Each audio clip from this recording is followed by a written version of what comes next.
Transform your space with greenery instantly. Grab Pooja plastic planters in vibrant colors, stunning hook pot planter, gorgeous wall hanging designs and many more.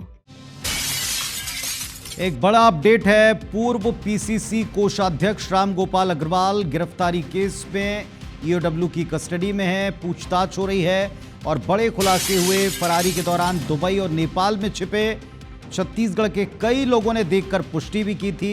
Ferrari के दौरान दाढ़ी बढ़ाकर रामगोपाल ने पहचान छिपाई थी। Ferrari के दौरान भी अपने नजदीकियों और परिजनों के कांटेक्ट में रहे।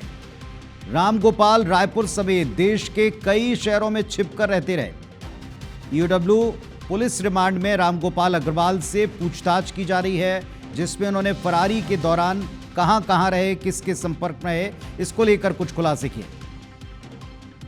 तहसीन जैदी हमारे सहयोगी हमारे साथ जुड़ गए हैं। जी तहसीन, बताइए क्या पता चला है? वाले इनको ईओडब्ल्यू ने गिरफ्तार किया है और गिरफ्तार करने के बाद इनको 9 दिन की रिमांड पे लिया गया है, पुलिस रिमांड पे। और हालांकि ये दस्तावेजों के आधार पे ये सारे चीजें डिनाई कर रहे हैं, लेकिन एक चीज का पुख्ता सूत्रों के हवाले से सामने आई है कि इनके द्वारा बताया गया है कि दुबई और नेपाल में छिपे रहे हैं। और सबसे बड़ा आश्चर्य का विषय ये कि अपनी दाढ़ी बढ़ाकर इन्होंने अपनी पहचान छिपाई है। और सबसे चौंकाने वाला खुलासा ये है कि फरारी के दौरान भी ये अपने नजदीकियों और परिजनों से संपर्क में रहे हैं।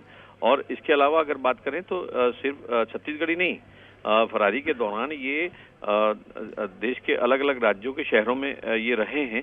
अभी हालांकि उन शहरों के नाम सामने नहीं आए हैं, लेकिन ये अभी तक बात सामने आई है कि जिसमें इनसे पूछताछ जो की जा रही है, क्योंकि पिछले जो कई घोटाले हैं, चाहे कोल लेवी घोटाला हो या शराब घोटाला हो, उसमें इस बात की चर्चा सामने आती थी। जो चार्जशीट देखते हैं तो उसमें ये बात सामने आती है कि इन्हीं के पास पैसा पहुंचता था और इनके ही जो कहने पे डटसेना जो इनका निज सहायक था वो पैसा पहुंचाता था अधिकारियों और नेताओं तक।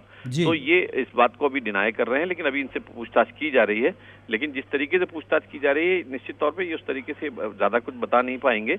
लेकिन यहाँ पे ये अभी इनसे पूछताछ लगातार जारी है और दिन में करीब 4 से 6 घंटे इनसे पूछताछ की जाती है। एक एडिशनल स्तर के अधिकारी और 2 डीएसपी स्तर के अधिकारी इनसे पूछताछ में जुटे हुए हैं। चलिए, तो पूछताछ जारी है फिलहाल, और जो जानकारी बाहर रहने की हुई है, कहां छिपे, उस बात को लेकर जो जानकारी सामने आई है उसकी पुष्टि करवाई जा रही है। बहुत शुक्रिया आपका जानकारी के लिए।